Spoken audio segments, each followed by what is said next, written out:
Hello. हम अपनी star वाली क्लास स्टार्ट कर लेते हैं। हमने कल पहली क्लास स्टार्ट की थी और कुछ पढ़ा भी था पहले, तो आज हम उससे आगे और भी पढ़ेंगे बहुत सारी चीज़ें, लेकिन पेशेंस के साथ तुम्हें टिके रहना पड़ेगा। ठीक है, तो स्टार्ट कर लेते हैं। कल का अगर तुमने रिवाइज नहीं किया है, पहली क्लास नहीं देखी है, तो इस क्लास में ज़्यादा फायदा तुम्हें नहीं होने वाला। ठीक है, तो कल हमने जो पार्ट्स ऑफ स्पीच स्टार्ट की थी उसी में आगे हम अब स्टार लगा करके एडवर्ब को पढ़ेंगे। अब कौन से वर्ड के बारे में देखेंगे हम? एडवर्ब के बारे में। एडवर्ब होता क्या है, क्या चक्कर है इसका, क्या रोल है इसका, सेंटेंस में क्या रोल है, और जो कुछ भी है इसके बारे में अब वो सारा डिटेल से पढ़ेंगे इसको। ठीक है, बस ध्यान तुम इधर रखना बना के अपना। ध्यान कहाँ पे? यहाँ पे। अब एक बात समझ लो मेरी, मैंने कल एडजेक्टिव के बारे में बताया था। क्या कोई बता सकता है एडजेक्टिव के बारे में क्या बताया था? बताओ जल्दी। तो बता सकते हो, लेकिन अब बता नहीं पा रहे होगे ना। लेकिन दिमाग में जरूर सोचना, मन में जरूर सोचना अपने कि एडजेक्टिव का मतलब क्या था। अब मैं एडवर्ब का बता देता हूं। एडवर्ब का मतलब होता है जैसे एडजेक्टिव नाउन या प्रोनाउन के अंदर डिटेल्स ऐड करती है, जैसे एडजेक्टिव नाउन या प्रोनाउन के अंदर डिटेल्स ऐड करता है, उसी तरह से एडवर्ब एक्शन के अंदर डिटेल ऐड करता है। एक्शन का मतलब ये वर्ब के अंदर डिटेल्स ऐड करेगा। समझ आई बात? पहले मैं डेफिनेशन लिख देता हूं इसकी। दोज वर्ड्स कौन से वर्ड्स? वो words which add details to the meaning of किसके बारे में, किसके अंदर डिटेल्स ऐड करते हैं? वर्ब के अंदर। बस अब समझ गए होगे, पहले मतलब समझ आ गया ना एडवर्ब का। अब इसके बारे में थोड़ा सा इसका और पोस्टमार्टम करते हैं हम। अब एग्जांपल्स देखो इसके तुम। जैसे मैं कह दूं आई लव माई होम। ठीक है, मैंने एक सेंटेंस तो ये लिख दिया, एक सेंटेंस में और लिख देता हूं इसका।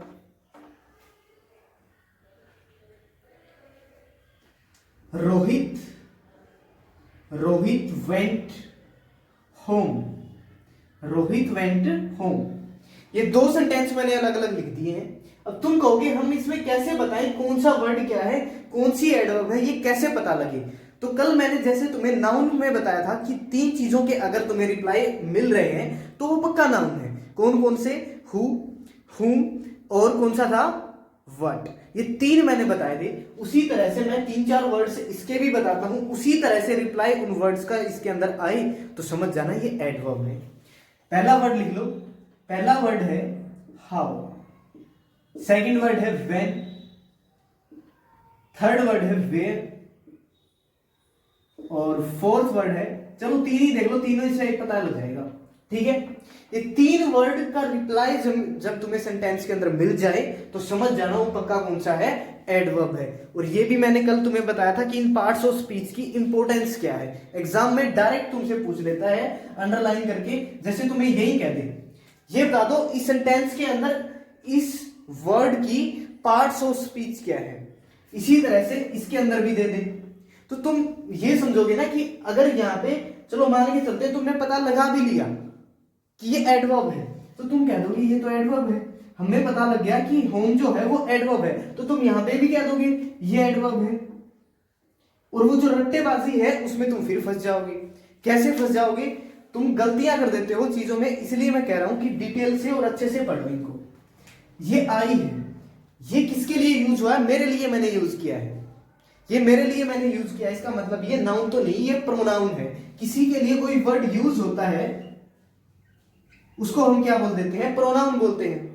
जो वर्ड्स नाउन की जगह पे यूज किए जाएंगे क्या वो प्रोनाउन होंगे? बिल्कुल होंगे। ये क्या है? ये जस्ट एक पोजेशन या फिर हैपनिंग समझ लो। ये हैपनिंग शो कर रहा है, इसका मतलब ये वर्ब है, ये एक्शन नहीं है। इस बात को दिमाग में रख लो। क्या तुम अब ये बता दो मैं मेरे घर से प्यार करता हूं, क्या कोई एक्शन है? कोई एक्शन कर दिया? ये बिल्कुल एक्शन नहीं है। थोड़ी देर बाद ये चीजें भी समझ आएंगी। अब ये माई है, घर किसका है? मेरा है। वो घर के बारे में ही बताया कुछ, इसका मतलब ये एडजेक्टिव है। पहले इतनी बात पड़ेगी। अब ये बता दो आई लव व्हाट, मैं क्या चीज से प्यार करता हूं? मैं होम से बोला है ना इसने, किस चीज से प्यार करता है? होम से। किसका रिप्लाई? व्हाट का रिप्लाई। व्हाट का रिप्लाई, इसका मतलब ये तो फिर नाउन है, इसका मतलब ये तो फिर नाउन है। पल्ले पड़ेगी बात। आ जाओ दूसरे वाले पे। रोहित नाउन है, वेंट फिर ये वर्ब है। समझ आ गई बात? अब देखो रोहित वेंट होम, रोहित कहां गया? घर गया। अब इसी सेंटेंस के अंदर मीनिंग देखो, रोहित कहां गया? वेयर का रिप्लाई, वेयर का रिप्लाई करेगा, वेयर का रिप्लाई करेगा, वो कौन होगा? एडवर्ब होगी। वो कौन बन जाएगी? एडवर्ब। इसका मतलब इसके अंदर तो ये होम क्या है? एडवर्ब है। इसके अंदर तो ये एडवर्ब बन गई, लेकिन ऊपर वाले में तो ये एडवर्ब नहीं है। तो वही तो बात है ना कि वर्ड को देख करके हम ये नहीं बता सकते कि उस वर्ड की पार्ट ऑफ स्पीच क्या है। हम सेंटेंस को देख करके बता सकते हैं कि उसके अंदर उस वर्ड की पार्ट्स ऑफ स्पीच क्या है। तो कभी भी ऐसी गलतियां मत करना कि वर्ड को देख करके बोल दो कि इसकी पार्ट्स ऑफ स्पीच क्या है। सेंटेंस को अच्छे से पढ़ना है पहले और फिर बताना है कि इसकी पार्ट्स ऑफ स्पीच क्या है। तो अब समझ आ गई होगी एडवर्ब की कहानी। एक दो एग्जांपल्स और देख लो इसकी। कह दूं Rohit, Rohit should run fast, Rohit should run fast. अब आ जाओ इस सेंटेंस के ऊपर भी। मेरे को ये बता दो, क्या रोहित इसमें तुम्हें नाउन दिख रहा है? बिल्कुल दिख रहा होगा, ये तो नाउन है। अब ये शुड क्या है? ये शुड क्या है इसके अंदर? ये तुम्हें दिख रहा है, ये मोडाल्स है, ये मोडाल्स है। ये रन क्या है? ये तो एक्शन को दिखा रहा है। इसका मतलब ये क्या है? ये तो एक्शन को दिखा रहा है ना। तो ये एक्शन को अगर दिखा रहा है तो ये तो वर्ब बन जाएगी, कोई दिक्कत ही नहीं है। लेकिन अब ये क्या है? ऑब्जेक्ट मत बोलते ना इसको। मैं पहले ही कह रहा हूं तुम्हें ध्यान से देखनी है ये चीजें। अभी इसकी मीनिंग पे चलो पहले। Rohit should run fast, Rohit should run fast, इसका मतलब रोहित को तेज दौड़ना चाहिए। रोहित को तेज दौड़ना चाहिए। मैं कह दूं तुम्हें कैसे दौड़ना चाहिए? तुम कहोगे तेज दौड़ना चाहिए। किसका रिप्लाई? कैसे? हाउ का रिप्लाई। किसका रिप्लाई? हाउ का रिप्लाई। ये किसका रिप्लाई है? हाउ का रिप्लाई। अगर ये हाउ का रिप्लाई है तो इसका मतलब ये पक्का एडवर्ब है। इसका मतलब ये पक्का एडवर्ब है। अब एक और चीज मेरे दिमाग में आ रही है, क्या अगर मैं ये कह दूं कि Rohit should run very fast, अगर ये वेरी फास्ट होता तब इस वेरी की पार्ट्स ऑफ स्पीच क्या होती? ये दिमाग लगा के बताओ तुम। अब तुम्हें दिमाग लगाया होगा कि फास्ट के बारे में बता रहा है कुछ, फास्ट के बारे में बता रहा है कुछ, तो इसका मतलब एडजेक्टिव होगा। इसका मतलब तो फिर ये एडजेक्टिव बन जाएगा। लेकिन तुमने ये तो नहीं सोचा ना कि एडजेक्टिव वो नहीं बनते जो एडवर्ब के अंदर कुछ ऐड करें। वो एडजेक्टिव नहीं होते। जो नाउन या प्रोनाउन के अंदर कुछ ऐड करेंगे वो बनते हैं फिर एडजेक्टिव। तो इसका मतलब फिर ये क्या है? मैं कह दूं तुम्हें रोहित को कैसे दौड़ना चाहिए, तुम कहोगे तेज दौड़ना चाहिए। मैं कह रहा हूं बहुत तेज दौड़ना चाहिए। कैसे दौड़ना चाहिए? बहुत तेज दौड़ना चाहिए। इसका मतलब ये भी एडवर्ब है। ये भी क्या बन जाएगी? एडवर्ब बन जाएगी। चीजें आ रही है ना समझ अच्छे से? जहां तक मुझे लगता है कि अच्छे से समझ आ रही होंगी तुम्हें। और ये फटाक से अपने नोट्स अच्छे से मेंटेन करके चलने हैं। कल ये बात मैंने मिस कर दी थी तुम्हें बोलनी, तो ये अब सुन लो ध्यान से। अपने नोट्स को प्रॉपर अच्छे तरीके से मेंटेन करके चलना, वरना फिर नहीं ध्यान रहेगा हमने क्या क्या सीखा, क्या क्या पढ़ा। उनको रिवाइज करना है तुमने अच्छे से। जल्दी इसको नोट करो, फिर आगे देखते हैं थोड़ा और। अब नेक्स्ट स्टार बना लो और हेडिंग डाल लो। क्या हेडिंग डालोगे? कि नाउन फ्रेज क्या होता है। नाउन फ्रेज क्या होता है। अब इसके बारे में पढ़ेंगे हम कि नाउन फ्रेज क्या होता है। अब नाउन फ्रेज बताने से पहले मैं तुम्हें एक एग्जांपल देता हूं और उसी से हम सेट करेंगे कि नाउन फ्रेज होता क्या है। ठीक है? अब ध्यान से देखना। मैं एक सेंटेंस लिख देता हूं, क्या कि Rohan is a smart boy. Rohan is a smart boy. ठीक है? ये मैंने एक सेंटेंस लिख दिया। तो तुम कहो कि ये तो नाउन है। ये क्या है? नाउन है। और इज क्या है? ये हैपनिंग को शो कर रहा है। किसको शो कर रहा है? एक्शन नहीं है ये हैपनिंग को शो कर रहा है, लेकिन है ये वर्ब ही। और हैपनिंग भी वर्ब का ही एक टाइप होती है। और ये क्या है? एक आर्टिकल है। ये क्या है? एक आर्टिकल है। मैं पूछूं तुमसे अब ये क्या? जोर से बोल दो यार। अभी स्मार्ट कौन है? वो बॉय ही है।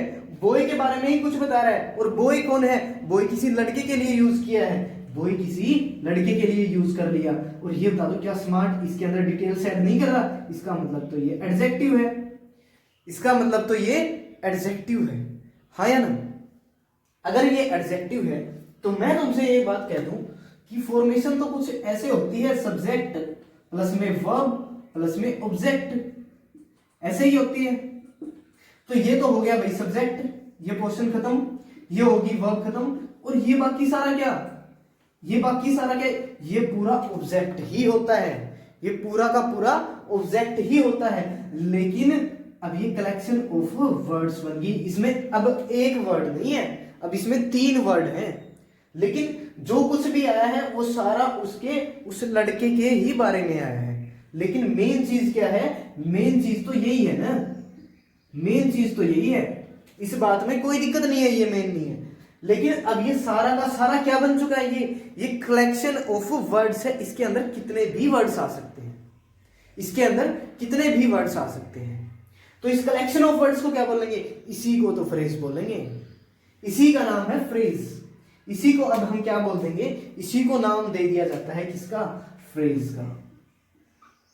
अब तुम समझ गए होगे कि फ्रेज क्या होती है। मैं डायरेक्ट बताता शायद उतना अच्छे से समझ ना आती, लेकिन अब समझ में आ गई फ्रेज क्या होती है। तो मैं क्या कह सकता हूं फ्रेज को? A collection of words. अभी मैंने सिर्फ फ्रेज के बारे में बात करी है, अ कलेक्शन ऑफ वर्ड्स। तो फिर ये नाउन क्या था आगे? ये नाउन क्या था आगे? नाउन का मतलब तो हमने सीख चुके हैं। उसी तरह से इस फ्रेज की टाइप्स होती हैं, जैसे noun phrase, adjective phrase, adverb phrase, उसी तरह से इसकी टाइप्स भी चलती चली जाती हैं। समझ में आई बात? लेकिन हम यहाँ पे Rohan is what, Rohan is what, Rohan क्या है? एक स्मार्ट बॉय है। किसका रिप्लाई? व्हाट का रिप्लाई। पक्का क्या है? Noun phrase. पक्का कौन सी फ्रेज है? ये नाउन फ्रेज है। तुमसे एग्जाम में ऐसे ही हेडलाइट करके दे देगा कि ये कौन सी फ्रेज है, और तुम्हें बताना पड़ेगा फिर ये कौन सी फ्रेज होगी। इतनी बात समझ आई? अब किसी का शायद ये डाउट आ सकता है कि क्या इस फ्रेज का भी कोई अपना एक मीनिंग होता है? तो मैं कहता हूं कि मैं तुम्हें डायरेक्ट सिर्फ ये बोल दूं स्मार्ट बॉय, तो तुम कहोगे आगे तो बोलो कुछ, स्मार्ट बॉय क्या है ये? तो कुछ एक का कई बार मीनिंग आ भी जाता है, ऐसा नहीं है कि मीनिंग हर बार नहीं आता। तो इसका मीनिंग आ भी सकता है और मीनिंग नहीं भी आ सकता। तो हम क्या बोलेंगे? मीनिंग, जो इसका जो मीनिंग होगा, जो मीनिंग होगा वो मे और मे नॉट, मे और मे नॉट हो भी सकता है और नहीं भी हो सकता। बात समझ आई? दिमाग में घुसी ये चीजें कुछ?